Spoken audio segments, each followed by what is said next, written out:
everybody. Welcome to Candid Conversations.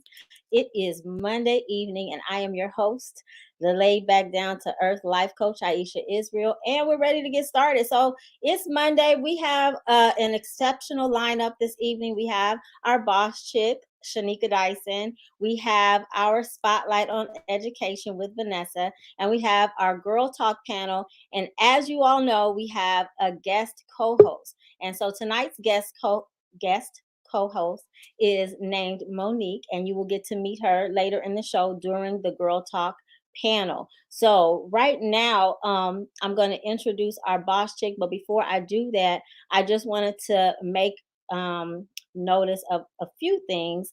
We are wearing pink this evening in honor of breast cancer awareness. Um, I did have a friend of mine recently pass away due to cancer. So it's very important. And I do have family members that have survived and also have passed away. So it's very important that we just take a moment, if we can, to honor the lives of the people who are survivors and continue the research for breast cancer.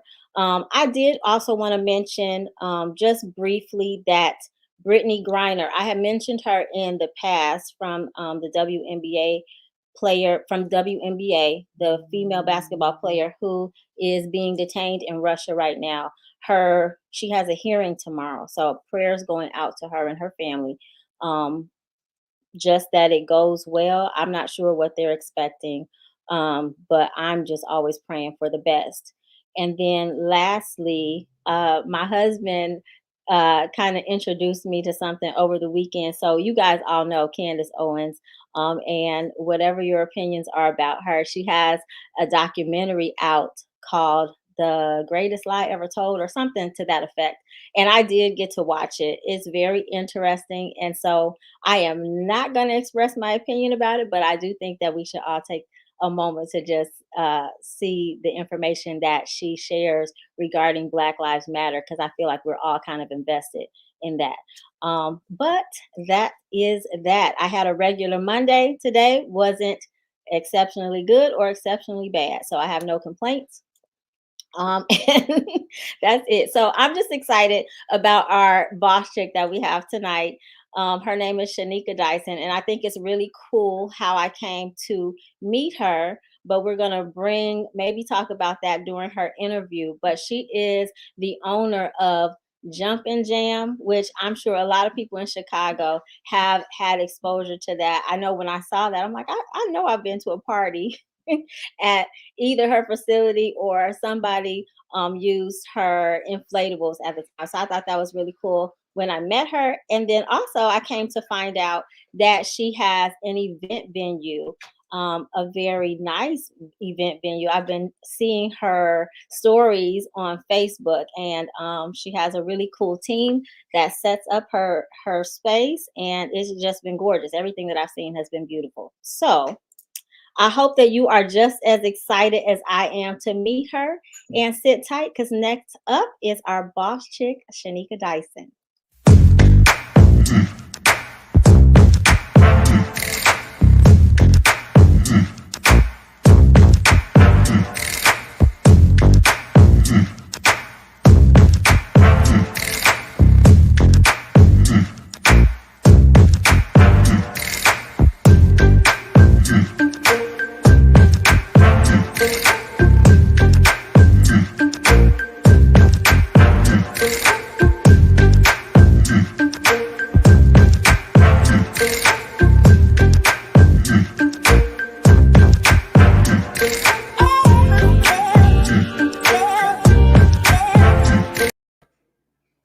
Hey there, how are you? Hi, how are you? I'm good. Welcome to the show. I'm so excited to have you here. I'm It's excited to be Monday. here. It's Monday. How was your Monday? It was good. It was good. Had a doctor's appointment, did some errands. Today is my one want to be off day. Oh, So I typically sorry. run errands. Yeah, all of my businesses are closed on Mondays. So today is kind of my day for myself. Okay. All right. Well, that's cool to have a Monday. So while the rest of us are sweating going to work, you're very nice. Okay, so how this typically goes is I give you a couple of minutes just to introduce yourself and say what you do, and then we will get into my questions for you. Alrighty. My name is Shaneka Dyson, and I am the owner of Jump N Jam Inflatables, Jump N Jam Playland, and the Atrium special event venue. I am a full time entrepreneur now. I've been a full time entrepreneur since 2014. My educational background is actually in accounting. I am a certified public accountant, so I'm a CPA, and I spent 11 years in corporate America. I actually left Blue Cross Blue Shield in 2014 to pursue my entrepreneurship full time. So that is pretty much my background and what I am up to now. I'm actually working on some projects on taking all of the businesses to the next level and working on franchising opportunities. So Okay. I am busy. Can you hear me? I had to put my phone on do not disturb. Sorry. So I that's pretty much what I've been working on, coming away, trying to pull more and more away from the daily operations of things and kind of trying to look next level to see where I do want to take all of my businesses. Nice. Okay. Well, as I said, I'm excited to have you here and I'm excited to find out more and dig a little deeper. I hope you're open to that. So, I did hear you say that you have been self employed or fully self employed since 2014. But so I know that people don't just typically drop their job and then try to start something. So, you must have started before that. So, when did you actually get started as an entrepreneur? So I did a little, some dibbling and dabbling in real estate for a while. And Okay. I did that on the side, and I still do. But I started my first business, actual business, in 2009. Um, it, Let me back up. I actually started my first business before that. It was a shoe boutique with two of my friends, two of my best friends. And we had the business for about a year and a half. We had a lot of fun and we made no money. And Oh, the reason why is because we were young, we thought we were cute, we had a shoe boutique, and we did not know what we were doing. I okay. never call it a failure because from there is where I learned a lot on how to really start a business. So after we closed the shoe store in 2008, I had the idea to open Jump N Jam Inflatables in 2009. I got the idea from renting an inflatable myself. I looked. A guy left a flyer on my car, and I looked at it, ordered one, and the kids had a ball. And so when I saw him do it, I figured, I said, oh, this is super easy.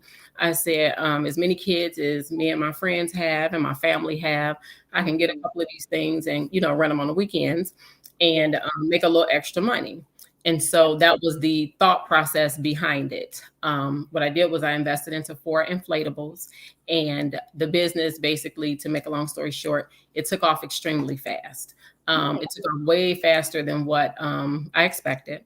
I got some family and friends together as my team, and they worked with me. So the business took off. All the money that was invested for the business was made back by the 4th of July of that year. I took the money and reinvested in the business, and we ordered additional inflatables. So we doubled in size, and then we ordered more at the end of the summer. So by the time we got to the end of the first year, we had about 9 inflatables. And we made a very nice amount of money within a very short time frame, which was 6 months. Inflatables are a seasonal business in Chicago because of the weather. And so Yeah. we basically operated from March to September, and then we kind of closed down for the year. So we did this for several years. And each year we got more and more inflatables. We got bigger and bigger. And we went hard. We were Yeah. hungry. We were hand foot flyers. We had flyers in Harold's Chicken, every beauty shop, barber shop, nail shop. I mean, we took the flyers everywhere. So we were very, very hungry and heavy on the marketing to get Jump N Jam's name out there because we were a new business. Yeah. And I learned that from the shoe store. The name of the shoe store that we have was Obsessions. And we basically just jumped out there and went and opened a shoe store. We had no marketing plan. We had no business plan. We had no website, no e-commerce, no nothing. And so I Okay. learned from that, basically, we were not prepared. We didn't plan for it. And I also learned the importance of marketing. So when I started Jump N Jam Inflatables, we went hard. I did homework, learning how to build my own website. That was the year social media really kind of started getting heavy, 2009, 2010. Right. And we got the website and the social media up and going, and it took off. So we did that for a few years. And what happened was I saw how much money I was able to make from that business. And I knew it was seasonal. So I knew this was nothing that I would be able to quit my job doing. And so I was in corporate America. On the corporate America side, I was very successful. I was promoted about 5 or 6 times. I had a great boss, a great team. I was an audit manager when I left. And so what happened was I kind of had to get a vision together and decide what is it that I really want to do with this business. It was becoming bigger. The money was great as far as the opportunity, but I felt like, if I really had the time to myself, what could I really do? But, I had to plan for it. So what I did was after year 3, I believe it was in year 3, I made the decision to explore opening an indoor party center because that would be something that's open year round. And so when I did that, I basically had a financial strategy. When it came to all the money that was being made, everything was stacked. So I stacked money, no new inflatables, went extra hard on marketing. So we made as much money as we possibly could. And during year 4, I started looking for a location. And so looking for a location, I believe it was about 6 locations that I actually found before I found what we actually ended up leasing, which was a warehouse space in KanyeWest City. So we ended up leasing the warehouse space in KanyeWest City. I had no help in this. Pretty much, I had to figure this out. I had to look at my competitors. I had to create these packages. One of the things that I did, because we were in KanyeWest City, I focused on African-American children and what they like, what entertains our kids. When you walk into Jump N Jam, you got the feel for, okay, this is something for us. And that was my goal. And so I took the outdoor inflatables concept and brought it inside. And we birthed Jump N Jam Playland. And it was opened on May 28th in 2013. So that was how the indoor party center came about. So when I opened the indoor party center, a couple of things happened. I realized this was a lot of work. Okay, so I was going to work. I had my 9 to 5. I was in management. I was working. I was in management. I had my daughter. My daughter was, I believe, 8 years old. I believe she was 8 years old at the time. And I was working every day, picking up my daughter from school and coming straight to Jump N Jam. This was literally every day and then all weekend long. And so what would happen is literally I would come in and hit the door and I'm hit with these questions, those questions, and really trying to figure out this business.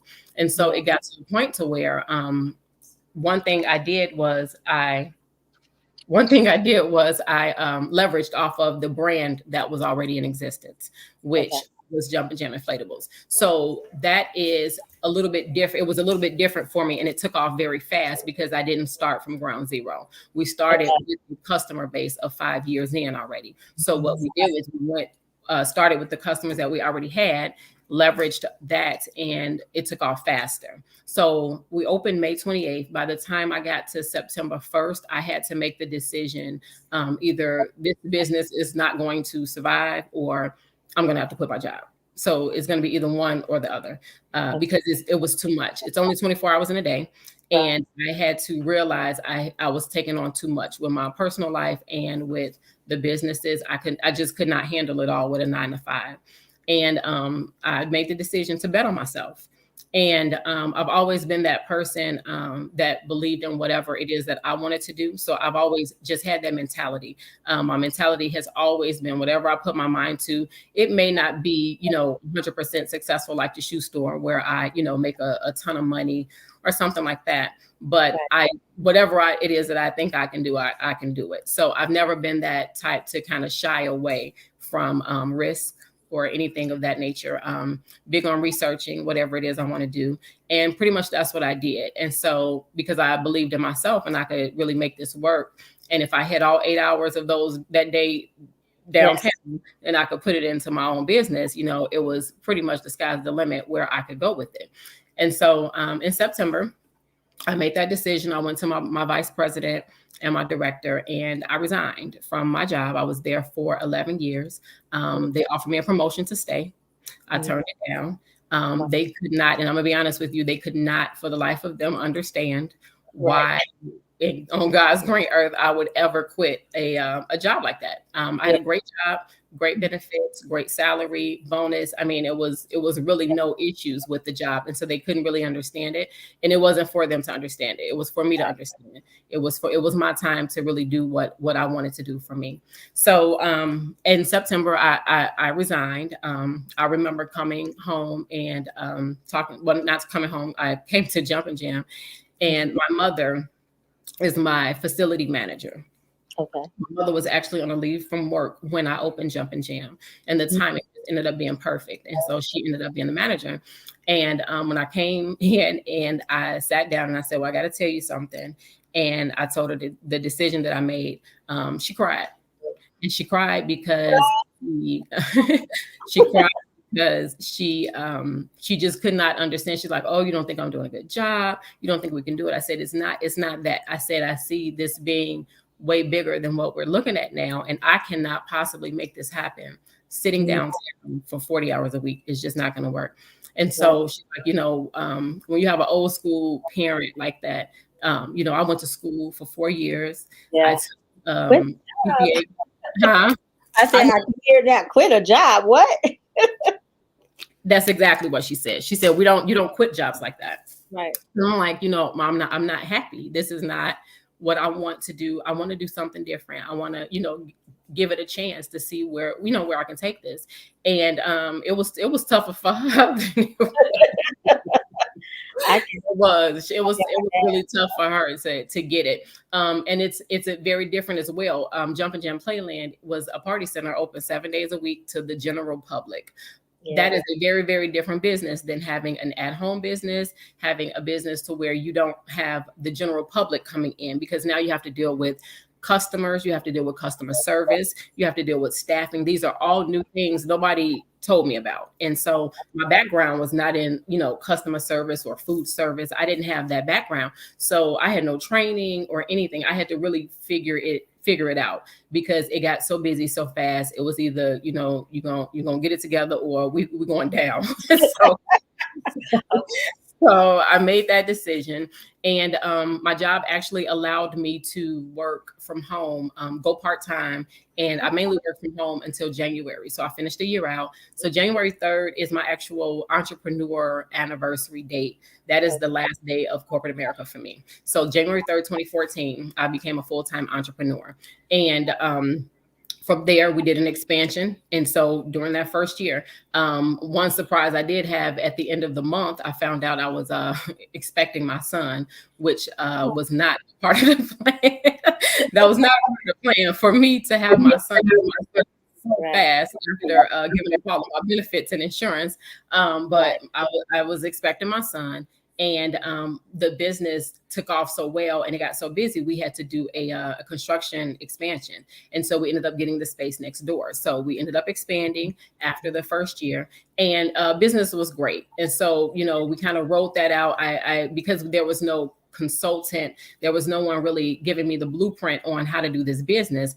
We had to get the kinks out. It took a couple years to really get the kinks out on how to run it, having the right vendors, the systems in place, and doing all of that. I pretty much had to learn this business. While it was juking, it was making the money, it was being successful, it was doing what it do, but I was learning and perfecting along the way. And I would have people a lot of times come up to me and say, oh, well, do you all franchise? I got that question all the time.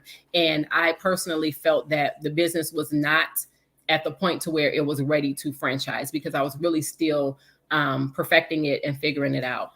After we had been there for, I think it was about 2 years or so, I actually was with going to a friend's party, and they ended up going down to, it was a place called Carriers Hall. It was owned by the post office, and he had a birthday party. When he had the birthday party, it was very far. We all live in the South Suburbs. The party was all the way in the city on 30. It was like 30 something, somewhere in the city, not far off the expressway. And hmm? I said that's not that far from me, but okay. Oh, okay, yeah. Well, from the Yeah, south suburbs, it was a nice little, yeah. And so we went there. We had fun at the party. You know, the place was a nice white box. It was, basic, nothing too fabulous or okay, anything. And on the way home, I'm like, why do we have to go all the way down here for this birthday? Why he didn't find a place closer? And right, so that's when they were like, we couldn't find a place. And I'm like, what you mean you couldn't find a place? And of course, my light bulb went off. You right. can't find a place. And as much as y'all party, y'all go out. I'm like, So I started looking into it. I looked at his contract. I saw how much he paid. I'm like, you paid all this money for this Mm, space. Wasn't nothing extravagant or anything. I'm like, man. So I later on that week, you're saying I could do that, huh? yeah, basically I saw the need. And so I talked to the landlord and where Jump N Jam was, because that building was huge. It was huge and there were several vacancies over there. He took me around and the space adjacent to Jump N Jam was available. So to make a long story short, we basically did a whole build out and I came up with the concept for this event space to have these events. And so it was a nice place and did construction there, put all this money into it. And literally, when I say literally, I mean literally, the day before the grand opening, KanyeWest city inspectors came in, gave me a letter from the city attorney, and would not give me a business license to open. Oh We had no. yeah, it was a total disaster. It was really bad, to say the least. It was really, really bad. A lot of money was lost. It was a mistake on the city's side. They did not check zoning prior to giving me all the permits and all that stuff. Oh, So basically, we never opened. We never oh, opened. I probably was depressed. Nobody diagnosed me, but I'm sure I was depressed because I lost so much money, put yeah. so much work into it, and it never opened. And what happened was, I think I had about 10 events. We had 10 events we had taken deposits for and everything. We had to give the money back to the people, let them know we didn't open. And I was mad. I was mad. I was sad. I was every emotion possible, and broke. That was a lot of money. That was pretty much, it was just went down the drain. Yeah. So pretty much I dealt with it. It is what it is. I lost out on it. And what happened was one day I was at Jump N Jam and I was sitting in the office and a guy walked in, and I swear I don't know who this guy is. I don't know if he'll ever hear this story one day and say something, but I was in Jump N Jam and we were in the office. This was about a year later. And the landlord left, we left all the stuff there. I would pray about it and everything, hoping one day something was changed, and nothing changed. So pretty much I took everything out. The landlord worked out a deal with me, and he ate some of the cost of the rent. I paid some of the rent, and we just made a deal and we squashed it. And I took everything that I possibly could out of the space and put it into storage. What happened was about a year after we decided to close, a guy came into the office at Jump N Jam. And so when he came in, we said, can we help you? And he said, yeah, I came in, I was looking to talk to somebody about the Atrium. And so we looked at him and we're like, what do you mean the Atrium? The Atrium isn't open. And so he was like, what do you mean it's not open? We're like, it never opened. And we were just so amazed because we're trying to figure out, we ain't talked about the Atrium in months, right? So the website was still up, social media was still up, so it was still out there. I never took it down. And so this was a social club. The social club had found us on social media, and they went to the website and they voted. And they wanted to hold their anniversary celebration at the Atrium. They voted on it. They had the check ready. They had everything ready. And he came in for an appointment to book. And so when I told him that it never opened, I mean, it was just so devastated. He like, man, we got to go back to the drawing board and blah, blah, blah, blah, blah. So he left.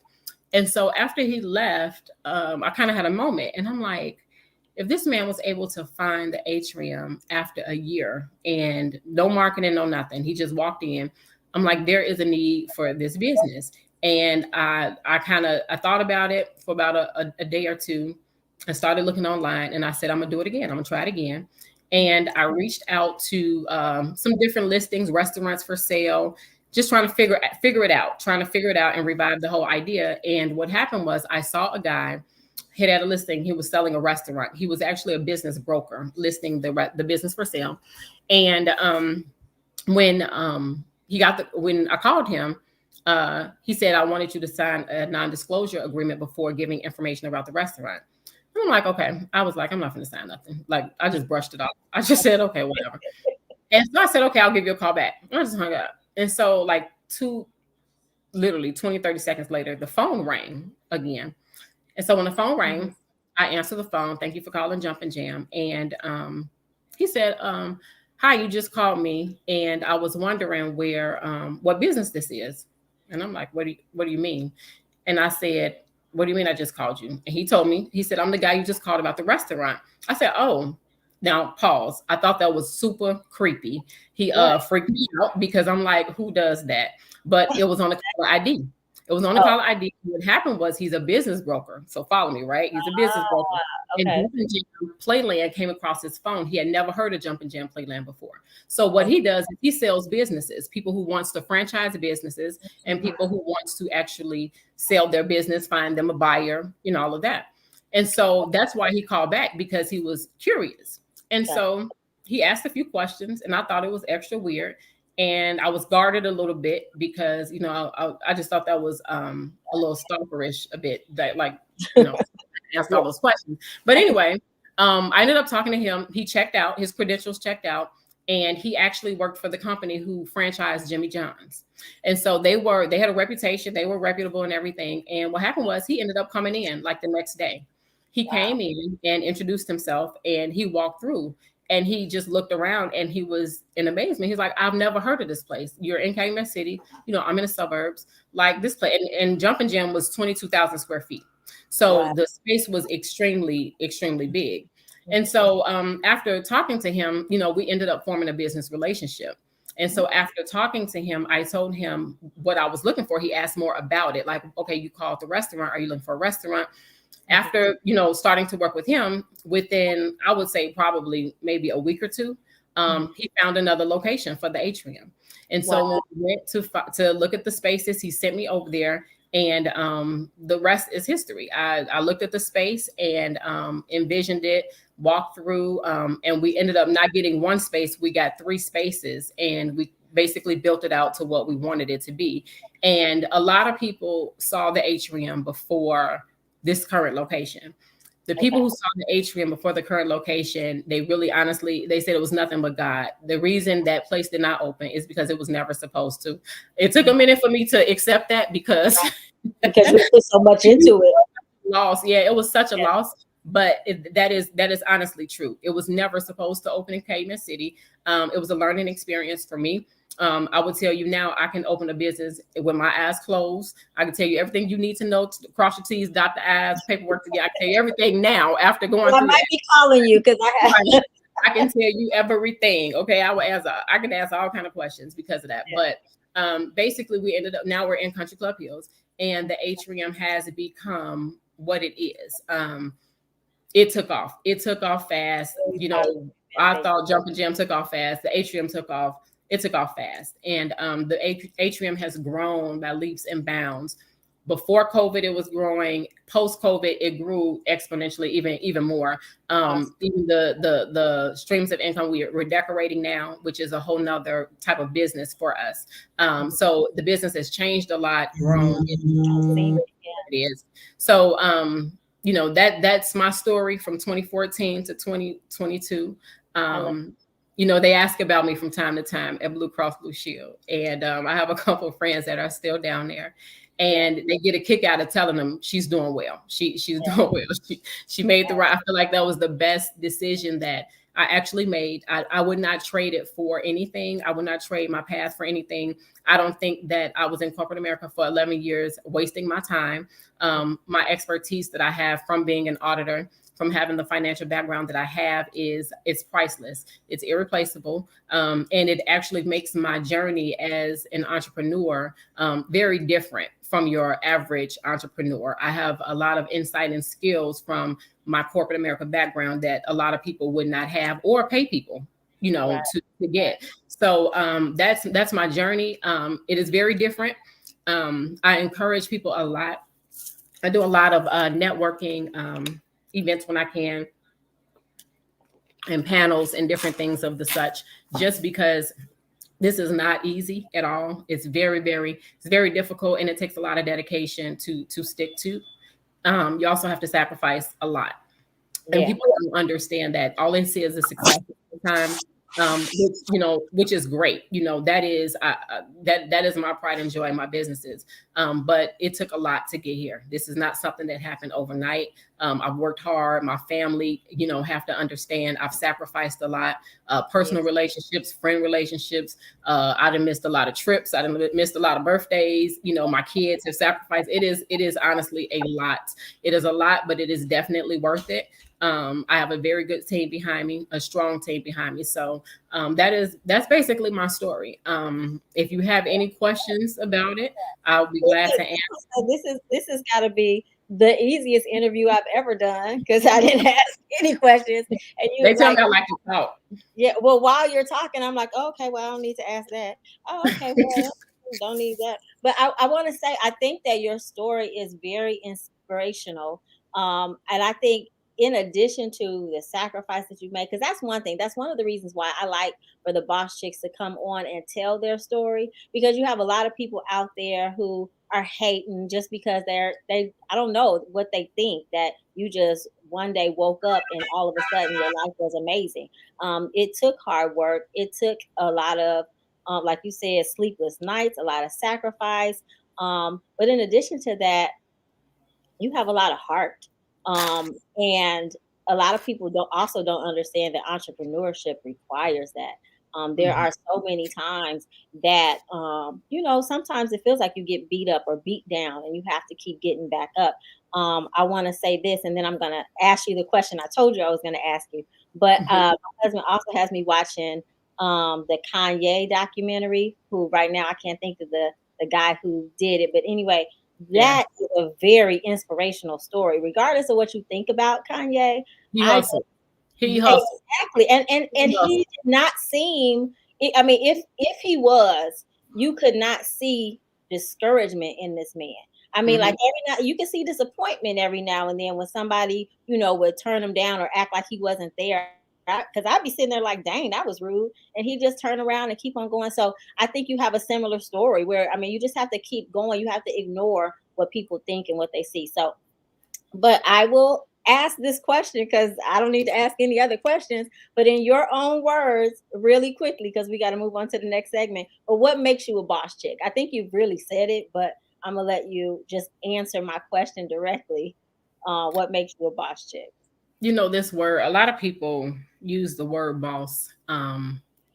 Sometimes it's used correctly and sometimes it's not. But you know, I own my journey, and my journey is mine, is nobody else's, and my outlook on life is a lot different. I am a risk taker, but I take risks on myself. You're not going to get anywhere saying, well, what if,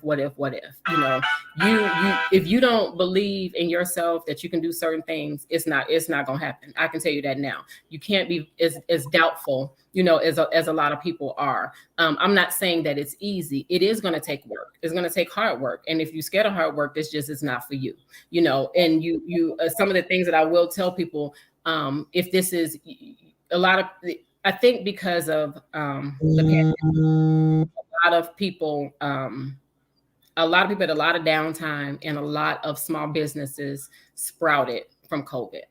Yeah. And some of them are good businesses. They're going to be successful. Some of them are, maybe hobbies turning into businesses. And some people are not looking at the whole concept of entrepreneurship as a lifestyle, like what it is, and they don't really understand what it takes. They just think it's easy, and it really is not. But I do tell people when I have conversations and things like this, one thing I do is I surround myself with people who have uh, ways of thinking. We may not think all the same, but we think similarly. I have very close friends who have jumped out there and have become very successful as well in the businesses that they have. And it took some pushing. It took some pushing, but I made it my project. I have people that are very, very close to me that have become successful betting on themselves. And I tell people all the time, if you need a cheerleader, let me know. I will push you. I will encourage you. Because who's to tell you what you can't do? The businesses that I have literally, and this is not I'm a very humble person. This is not a comment to where it is to sound come off in an arrogant way or anything like that. But I have a lot of competitors that didn't make it out of COVID. A lot. I have a lot of competitors that didn't make it out of COVID. I have a lot of competitors that I've put out of business. Honestly, I put them clean out of business. They are no longer here, but even before the pandemic, I have had a gentleman try to purchase website names because business basically lost a lot of business once my businesses started and different things. I've endured a lot of different things with just having the growth, So this is something that I'm very, very serious about. I take it seriously, and I'm very serious about sending the right message. This is not something to where you should take lightly. If you do want to commit to it, my door is open all the time. I talk to people, free information. I do all of that. All kind of stuff that costs hundreds and hundreds of dollars and thousands of dollars. We can sit down over coffee and talk about it for free. Come up to the Atrium on a Tuesday after work, and we'll sit up and shoot the breeze and just swap knowledge. So I'm just very, very big on that. Very big. Very good. All right. So once again, the name of what happened? Uh-oh. Can you see me? I can see you. Something happened with my screen. I apologize. Okay. So the name of your why can I think right now? The technical difficulties are really bothering me. Okay. So the name of your event venue is the Atrium. The name of your play space is Jump and Jump Jam. N Jam Playland. So we have Jump N Jam Playland, which is the party center, open all year round. We do field trips, birthday parties, open play. We're open daily for basically the kids to come in. If your kid don't have nothing to do, bring them to us. Don't bring them to me. Bring them to the staff. Don't bring them to me, bring them to the staff. But that's the Jump N Jam Playland. That is the year-round party center located in Lansing. And I'm sorry, the Atrium is located in Country Club Hills on 183rd Street, right off of Pulaski. Jump N Jam Playland is actually, and if you are a customer, previous customer of Jump N Jam Playland actually moved 6 months before COVID hit. We moved to Torrance Avenue. And so we are now on the busy street. One thing about Jump N Jam Playland is it always was amazing to me that we were able to achieve the level of success that we did because we were in the cut. We was on the side street, back around on the back of the building. We had no front door. We had no sign visible to anybody. So the only way you knew about us was pretty much word of mouth or advertising. We had no through traffic. So we never had the benefit of that, and we were still able to be successful. So now we're able to, we're much more visible. We're located right back where Kenny's Ribs is, where the old Walmart used to be in that Landing Shopping Center. So we have been there for 3 years. It was one of the greatest moves ever. We basically upgraded the business, and it was 6 months before COVID. And by the grace of God, we survived COVID. Right after, investing in that, we're still here. So the inflatables businesses run out. The inflatables business is actually run out of the same building. So both are located in Lansing. Okay. So for everybody watching, if you are looking to have a party, whether it's for your children or for your grown-up friends, you can reach out to Shaneka. Well, she said don't reach out to her, but her company. So we're going to put the information in the chat. And if you are willing, I would love for you to stay and have Girl Talk with us. We're just going to answer some viewers' relationship questions, and then that will be the end of our show. Are you down to stay? I will stay on, and I will give myself, I do have one last shameless plug. I Okay. mentioned it earlier. I am working on a project now to franchise all three of those businesses. So if you Oh, are looking, or you know somebody who is looking to invest, the all logos, all trade, everything is trademarked, everything is mine. So we are ready to get partners okay. nationwide. They are nationally trademarked. So we are, they will be listed soon. They are not even listed yet. We do have one person for one business and one for the other business, to where we are actually starting to work with them. And we have not listed it yet. So if you are interested, or know anybody interested in having your own Jump N Jam location or Atrium location, you can definitely give me a call. I'll put you in touch with my people, and we can get the ball rolling with that. All right, sounds good. Thank you so much for all of that. That's a wealth of knowledge. So I hope you guys are listening, paying attention, and the information will be in the chat um, by the end of the show, or immediately following the show. But sit tight. I'm going to introduce you to the Girl Talk panel so we can answer some relationship questions. Go get your wine. You got a few seconds. All right. First and foremost, you need to have your wine. Oh, yes, it's time for Girl Talk with Dawn B, LaTanya, and yours truly, your laid back, down to earth life coach. All right, ladies, it's time to decide. Would you like a question, a scenario, or a personal truth? Think about it, but whatever you choose, just don't forget the wine. All right, now it's time to get this conversation started.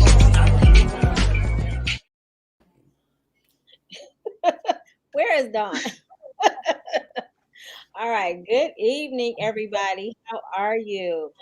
All right. So we just got through listening to our Boss Chick interview with Shaneka Dyson, but I will reintroduce her to everyone that's out there if you just tuned in. That's Shaneka from the South Suburbs of Chicago. And Yep. then down there is Dawn B, our resident comedian, one of the fabulous Girl Talk panelists. And we have our guest co host this evening, Monique. Welcome. How are you? I am good. Glad to be here. How are y'all? Amazing.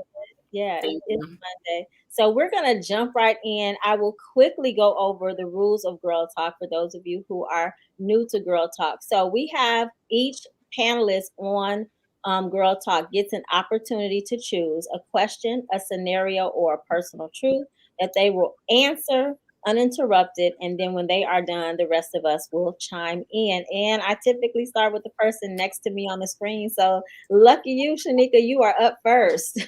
Oh So, Lord. would you like a question, a scenario, or a personal truth? Okay, I'm new to this. A question, a scenario, or what was the third one? A personal truth. Kind of like truth or dare, but there's no dare. Oh God. Let's see. Let's do a The question of what's the second one?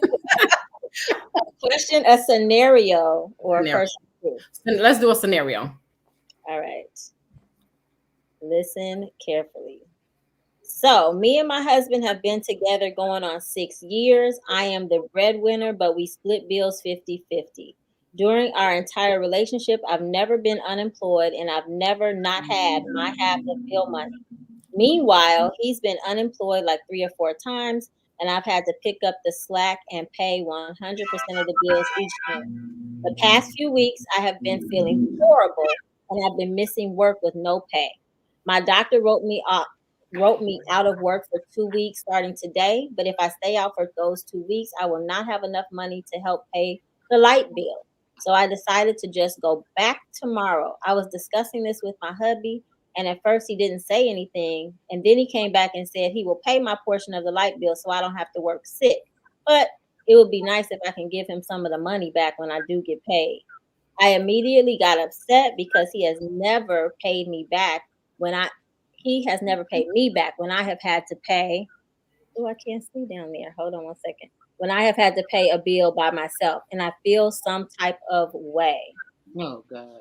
I don't know why y'all gave me this question. Our light bill is $288. I would understand if it was the mortgage, but am I crazy for thinking he should pay the light bill and not expect me to pay him back? I'm not the one to answer this question. This is for you. Do it. It's Candid Conversations. Let's go. Ain't no way in hell. No, absolutely not. Absolutely not. I'm gonna be honest with you. I'm divorced. Okay. And I was married very, very young. One of the first red flags, well, no such thing as red flags back then, but when I was married, I was 24. One of my first red flags was coming up short with money. I just was not raised that way. I just, and it's to each his own, but it's something wrong if you can't keep a job. And that's a lot of nerve to ask for some money back. And if you got some money, period, you should just be paying it. Why would I give it back? It's something ain't right. Word, I agree.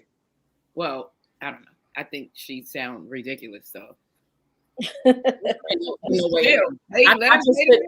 Sometimes it's hard to relate to. I just couldn't be in that situation. It wouldn't work. I wouldn't work.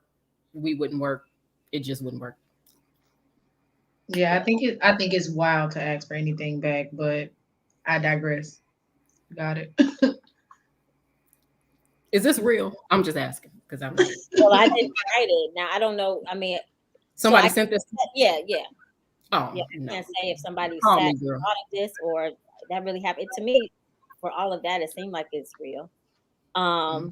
It's unfortunate that because you never know. Like people don't necessarily divulge like their age, their work history, whatever. Why this is a concern. And sometimes it's a little interesting for me just because I feel like I'm involved in relationship things all day. So when somebody asks a question, you're like, well, where have you been? So I get that response. But I think if you're married, it's all your money. Now we've talked about how like my husband and I divide not really divide bills, but you know what I mean? Like we both keep track of money. But it's never, I don't know, I don't think that that's in the spirit of marriage. I'll put it that way. That's not in the spirit of roommates. Well, true. All right. So I think we all agree on that one. So I'm going to move to Monique. Are you ready? I'm ready. Okay. Would you like a question, a scenario, or a personal truth? Let's do a question. Good question, family. All right. Let's see. How soon is too soon to? Oh, what age do you charge your grown child rent for living in your house?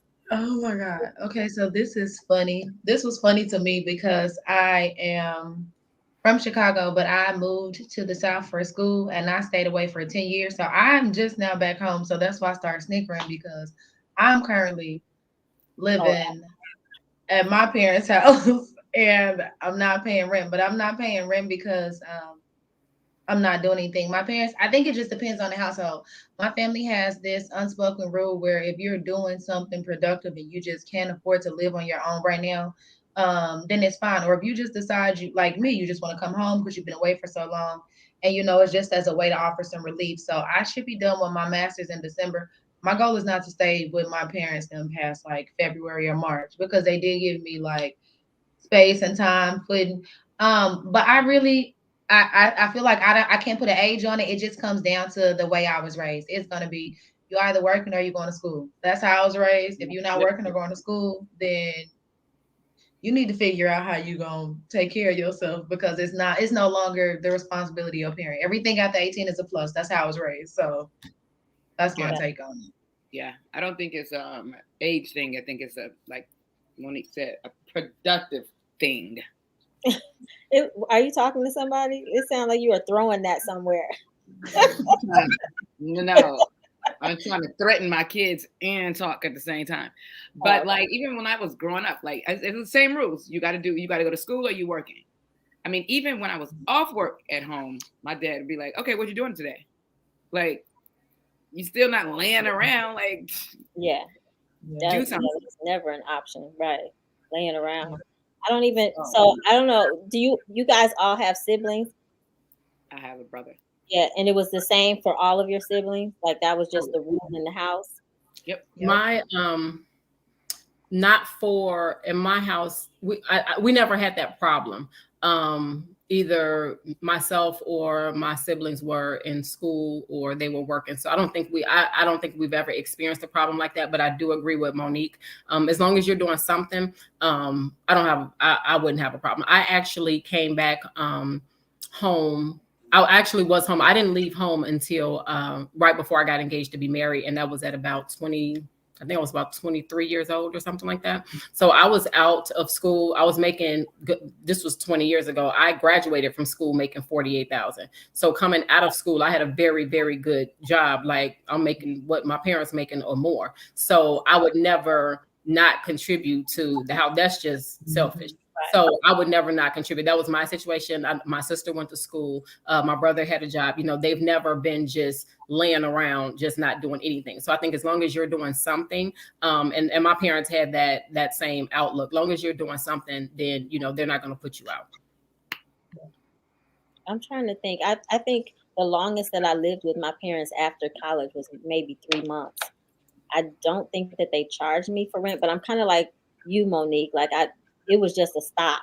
You know what I mean? Like it was just, and that was because I moved back to LA from Chicago temporarily. You know what I mean? And then it was just a stopover.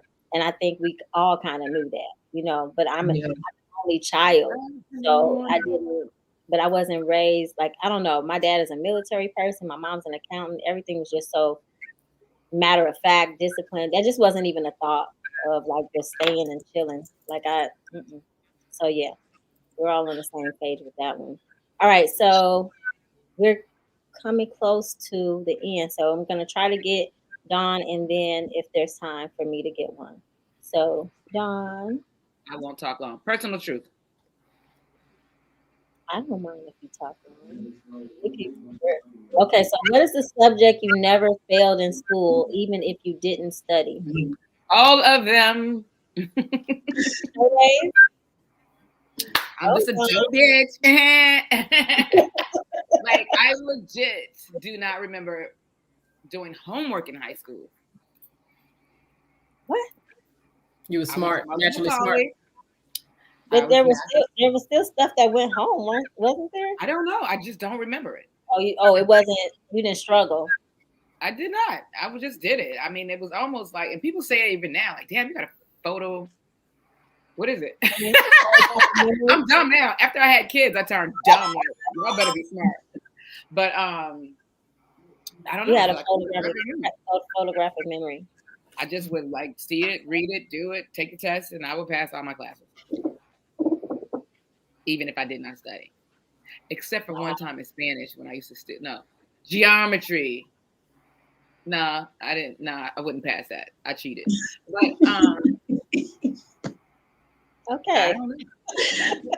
I don't remember doing homework, so I passed all my classes, except for religion. When I asked her, "Where is God when it hurts?" and I failed religion that year, junior year at Macaulay. Sure did. She failed you for asking that question, or that just was a.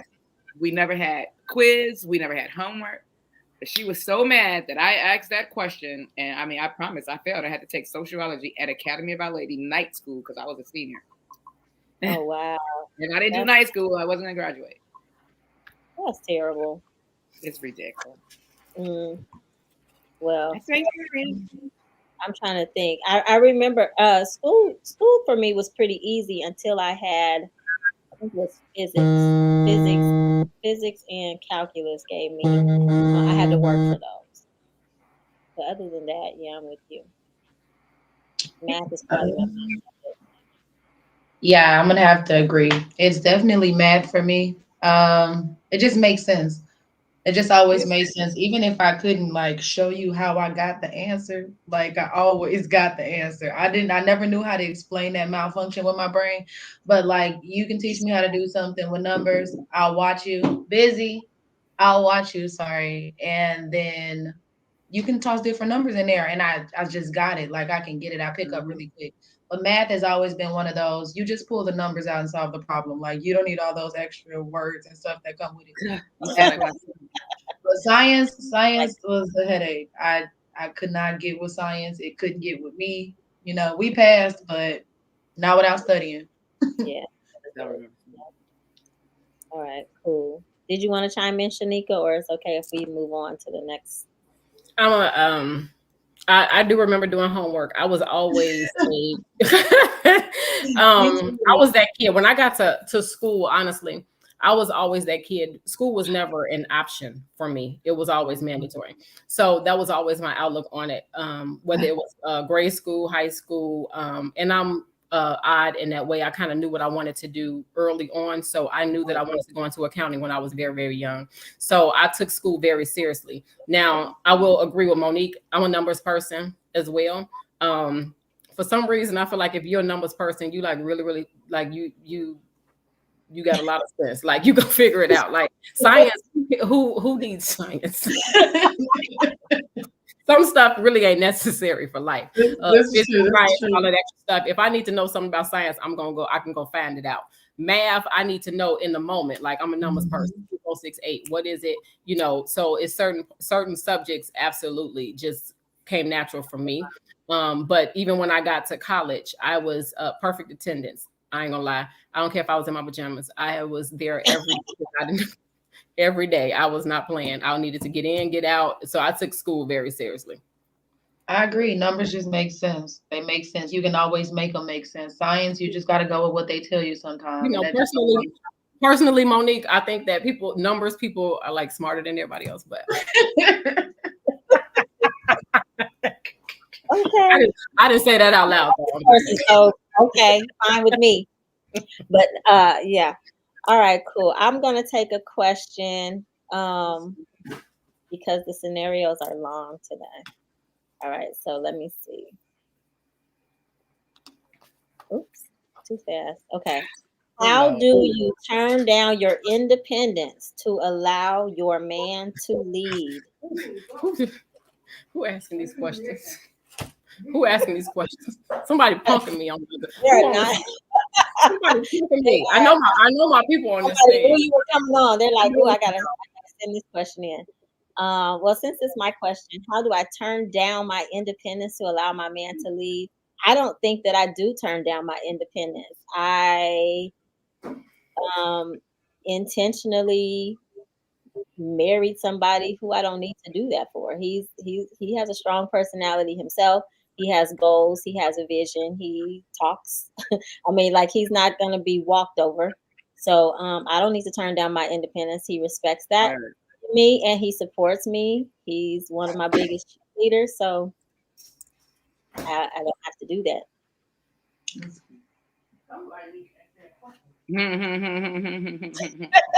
Anybody want to chime in? You know what? I think the question that just hearing it sounds difficult.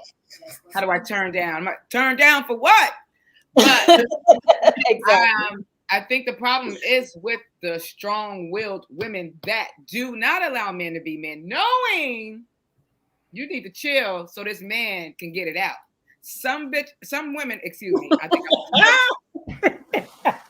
some women just be all blah blah blah blah blah blah blah blah blah, and like totally disregarding just any other personality in the building. And the women that don't know how to allow a man to be a man, then that's an internal problem. You don't have to turn down your independence, but I think that as a woman, you can allow a man to hurry up and get it out.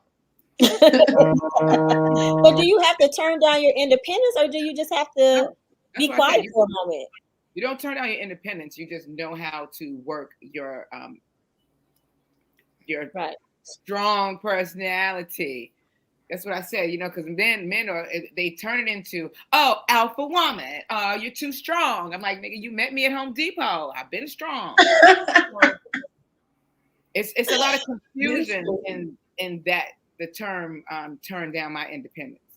It's like What does that mean exactly? Yeah. Barry, shut up. See, turn down. What did he say? See, my has glasses. He said turn down. I said. Whatever. They said turn Dawn down. But see, then I'd be getting offended, and I'm like, yo, okay, you turn down. In fact, you can't even sit in the same room as me. But then I just be bugging. Well, I think I learned a long time ago, a power struggle is a waste of time. Oh so my God. If right now you feel like it's your turn to talk, then I guess it's your turn to talk. But when I have something to say, I'm definitely going to say it. I'm going to say it. So is the comment only for, is this just in conversation? How deep are we going with this? However deep the question was in your mind. This is very, very difficult for women who are strong-willed, independent women. One of the reasons why it's very difficult is one of the roles of a man is to lead. So if you're with a man who is not accepting of that, it makes it very, very hard. I've experienced it on more than one occasion. And a lot of times it's not anything that I'm actually doing. It's just when you're dealing with the man, that man you got to be a strong man. You got to be a strong man. And if you have insecurities and different things of that nature, it's not going to work. It's going to be a problem. What was the question again? How do you turn down your independence to allow your man to lead? Your man to lead. Oh. Yeah. So for a man to lead, the insecurities can't be there. And I've seen that firsthand quite a bit these days, is the insecurities in men when it comes to women, because that's what they're used to. So it's difficult. Yeah, I agree. It can be difficult, but yeah. Monique, you just shaking your head. I don't know, because the truth is I'm a little younger, and I do struggle. I won't say turning down my independence. I struggle with dealing with the equal. Like initially, people seem like they're gonna be on the same page, same level, but eventually, it ends up weeding out, and I end up not all the time, but a lot of times dealing with a guy who's intimidated by me. Like, oh, you always doing this, you always doing that. Like, why are you bothered? Because I'm doing something with my life. Oh, you always doing this. Like, you'll never have time. Hey, I have time. You feel me? But you can't just make me make time because you feel like I haven't had time for you. Now, if I'm telling you I'm busy and I'm saying this is the time I have available, it doesn't mean that I'm not willing to adjust or be extra tired one day because I haven't seen you in a while. But I feel like sometimes when we, or at least me, when I try to relax and let a man lead, he just take that as an opportunity to like just take off. He think he calling all the shots all of a sudden. And it's like, hey, I'm fine. I love having you around, but I don't need you to feel like you have to run everything. I feel like it's give and take on both ends. Like, what is the man doing to not make the woman feel like